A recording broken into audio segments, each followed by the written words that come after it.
Welcome to the CEO Talks, a student-led initiative by the Collegiate Entrepreneurs Organization, Delhi University, where we bring you candid conversations with leaders, innovationaries, and changemakers who inspire our community. In our inaugural offline podcast episode, we have the privilege of hosting Dr. Poonam Verma, the esteemed principal of Shaheed Sukhdev College of Business Studies, Delhi University. With nearly 4 decades of academic experience, Man has been leading SSCBS since 2008, driving its consistent top rankings and NAC A+ accreditation. A scholar with a PhD in business economics, Man has contributed extensively to teaching, research, and institutional development. Her vision blends academic rigor with innovation, nurturing SSCBS as a hub for future business leaders. Taking you through this conversation am I, Ritvik Jindal, Pranavi Singhal, and Pratham Arora. So let's dive right in and hear from Dr. Verma as she shares her experiences, values, and vision for the future of the college. Congratulations for launching this kind of a podcast. So, congratulations to you all. And it's a wonderful thing, that the students are starting, and I'm sure the alumni will get along. Sure. And they'll sponsor some recording room for us, Sure. Yes, right? ma'am. I look forward to that. Yes, ma'am. And let's begin with the questions. Yeah, sure. You joined the University of Delhi in 1985 and have taught across several prestigious colleges. Could you share with us how you got started in academia and what drew you to the field of business education? Oh, it was by chance. I never intended to be into teaching. In fact, when I was young and I was entering college, and by the time I finished college, or the postgraduate education, I didn't know what I wanted to do, to be very honest. But I had my list, which I was very sure I don't want to be. And on top was never ever be in teaching profession. So how I landed? So serious. Oh yes, thank you, thank you. That's really interesting. The next question is that you have witnessed the evolution of business education over several decades. What are the most significant changes you have observed in curriculum and student aspirations?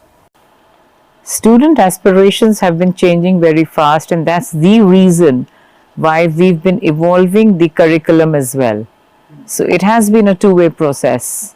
And when I look at business education, in fact, if I look at the curriculum, what was it supposed to cater to?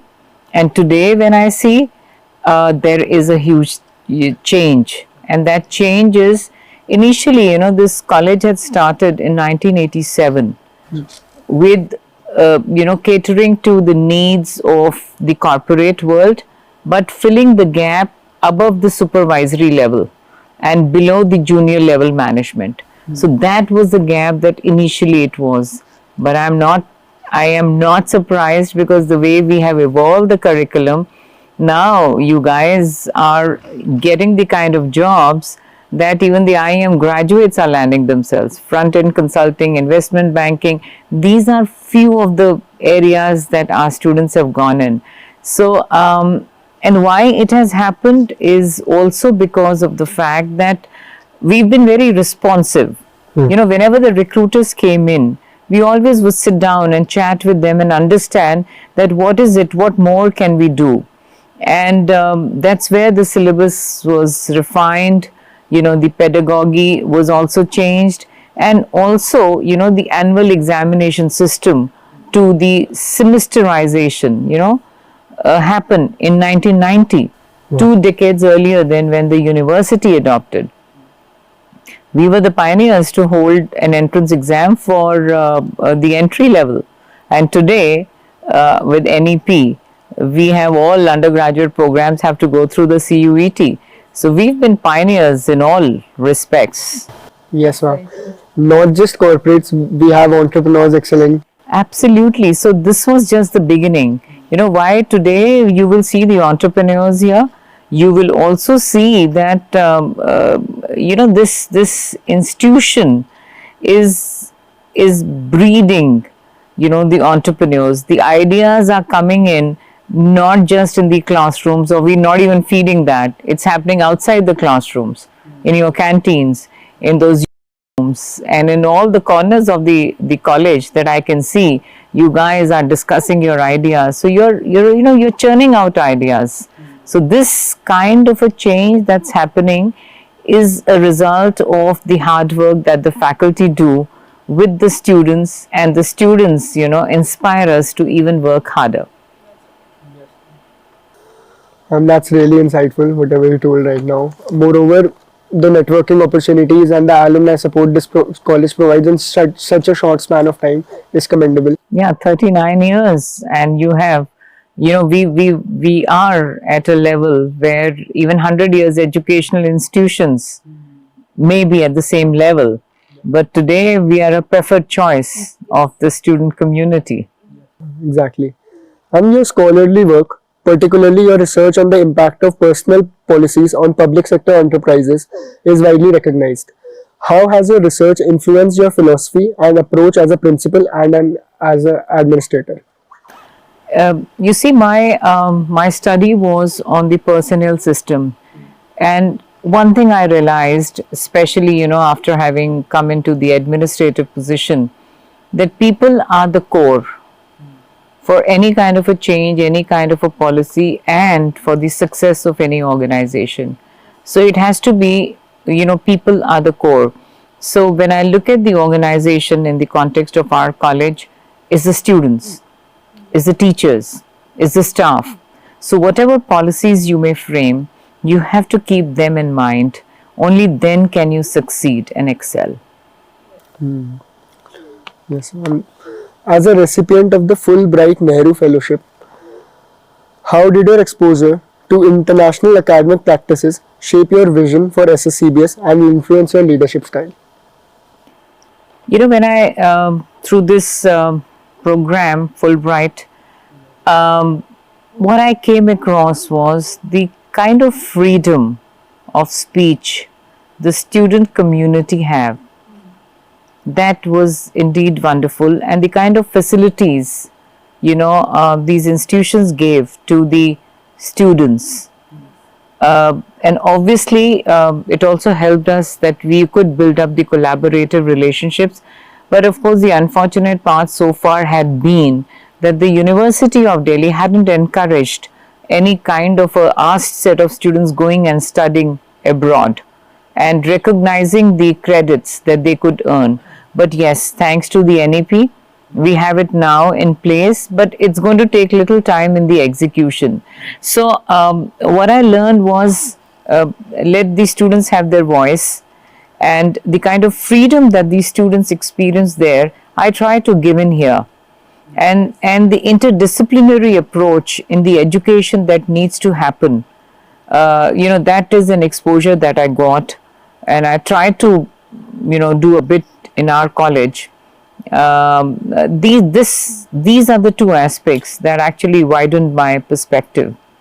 Yes, that is envisioned in Sukhdev really well. I mean, that is the reason why many alumni of Sukhdev, they go on to excel internationally as well. Absolutely, we have quite a few global leaders in our alumni. Having said that, even this year, it was especially noteworthy that 3 alumni of Sukhdev, they all secured the gold medal at the prestigious IIM Ahmedabad. I mean, it truly serves as a testament to the exceptional caliber of our graduates. Absolutely, very well said. Yeah. I mean, how do you see such achievements reflecting the college's academic rigor and global standards? See, this exactly proves the point that the kind of foundation that we do here, the 3 years that they spent here, gave them such a kind of grounding that, the achievements are well appreciated. And therefore, it gives us a confidence that we are on the right track. And this also tells me yet another thing that I always tell my students, that you could be very happy just regarding the BMS or the BBFI degree as a terminal degree. That's another point. Of course, the kind of jobs that you get are actually comparable to the kind of jobs that the students land up after their post-graduation through an MBA program. But yes, I do understand some of the other constraints that happen why we choose to do an MBA program. But we have a lot of your alumni have a success story where they've just been, the graduates of our college, and they've become vice presidents, Goldman Sachs, even yeah, absolutely. You have it. That list is long. Yes, and the learning is not just confined to a degree. I mean, It should not be either. And so, BMS and BFI are known as mini MBAs. Absolutely. So why should you really go in for the major MBA? You would learn more by being at the corporate and working for yourself or working for someone else. yes, ma'am. Which leads me on to say that you have often emphasized that, and I quote, learning is the sustaining force of my life and an ongoing process. So how has that belief shaped your strategic vision for SSCBS and your decisions as an institutional leader? CBS teachers have to be learners, and unless I'm a learner, I cannot be a teacher.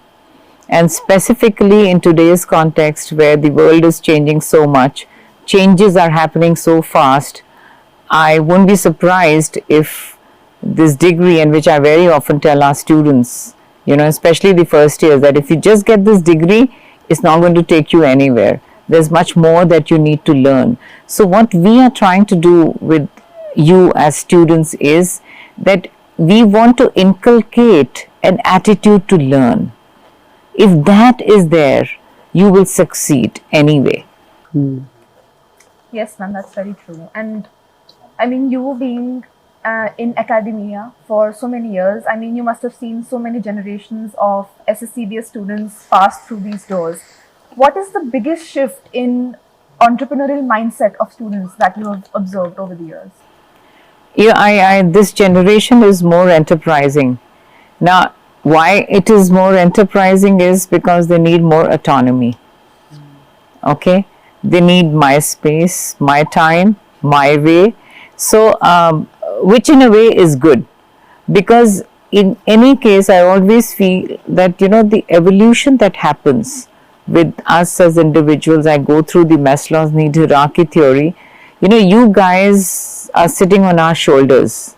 So you don't have to be really struggling. You have to think beyond. And that exactly is what is happening to this generation.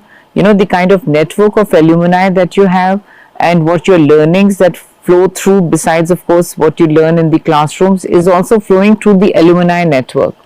And therefore you're not thinking about doing a job, but you're talking about creating opportunities for others and creating an impact. Yes, ma'am. And that's very true. I mean, entrepreneurship, India is in a new age and wave of entrepreneurship right now. That's very nice to see. And even entrepreneurship is rooted in us through Sukhdev at such an early age. I mean, you see the corporate culture of Sukhdev, its societies. I mean, Sukhdev is renowned for its nearly 50 active student societies and its vibrant culture of entrepreneurship and holistic development. So, how do you sort of nurture a dynamic extracurricular environment, and how crucial are these societies for a student's all-round development? I should be asking you. So how do you feel about it? The kind of feedback sometimes I get from some set of students is, oh, this is so competitive. The next thing that I ask is, how do you think the corporate culture that you're going to be entering into is going to be? So they say, yeah, ma'am, that's stressful either. So I said, we are helping you to build your immune system. That is very true. It helps us to bring out the best. Absolutely. At an early age. And how do we do it is by trusting the students to do what they want to do.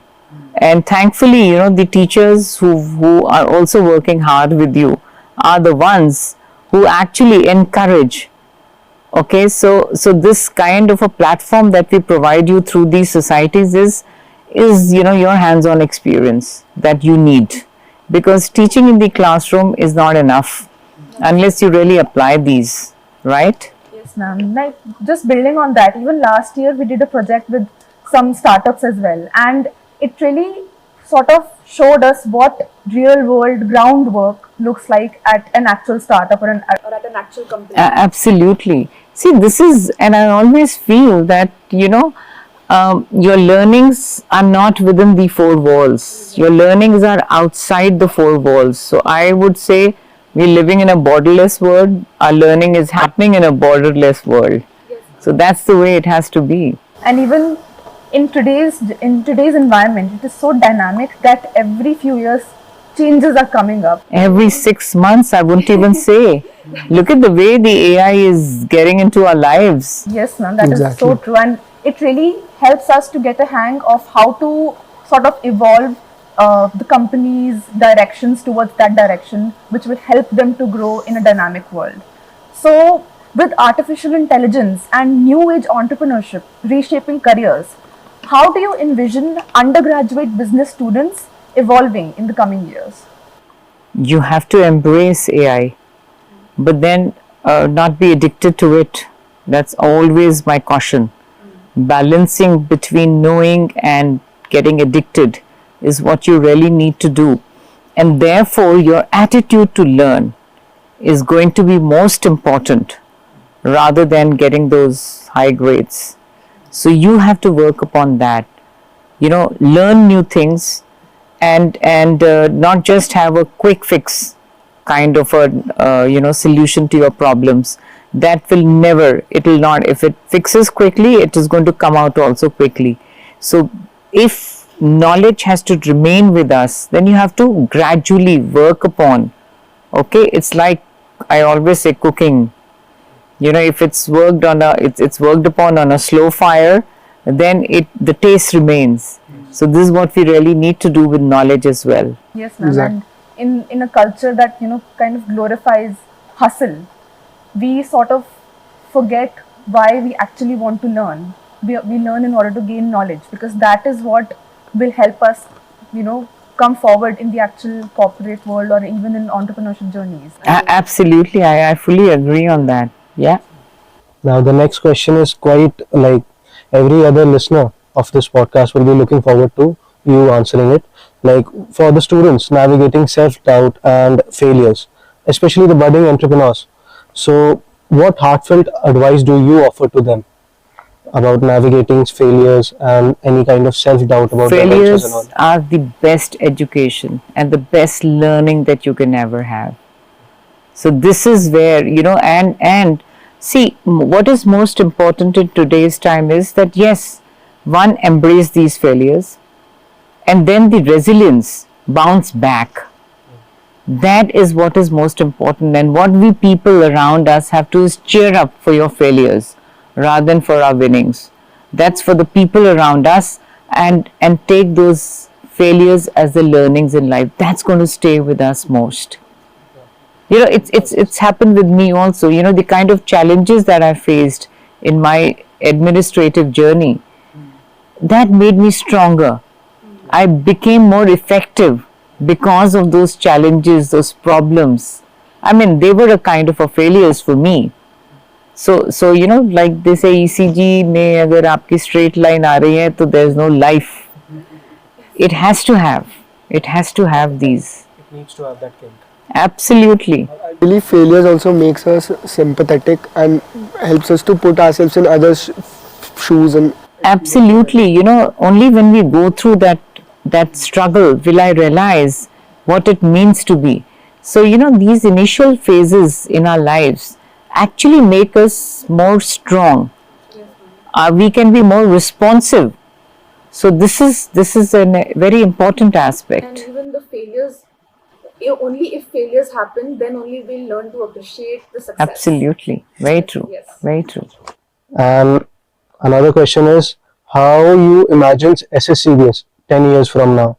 Like, what role do you see the students as well as this institution in the upcoming future? We'll be producing global leaders. I can see that happening. And a very important role in 10 years hence, Viksit Bharat 2047 तक wait नहीं करेगा.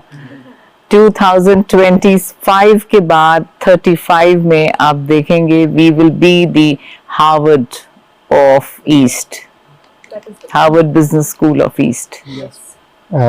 Like, now this is the last question from our side. Like, looking back to your journey both as a principal and as a professor, how do you reflect on these transformative years? Like, is there anything which you would like to do differently if given a chance? Like in that movie Back to the Future, कि time machine मिलती है, I want to slip back, मेरे को अपनी grandmother को बचाना है, मेरे को हिटलर को मारना है, I want to stop world war 2.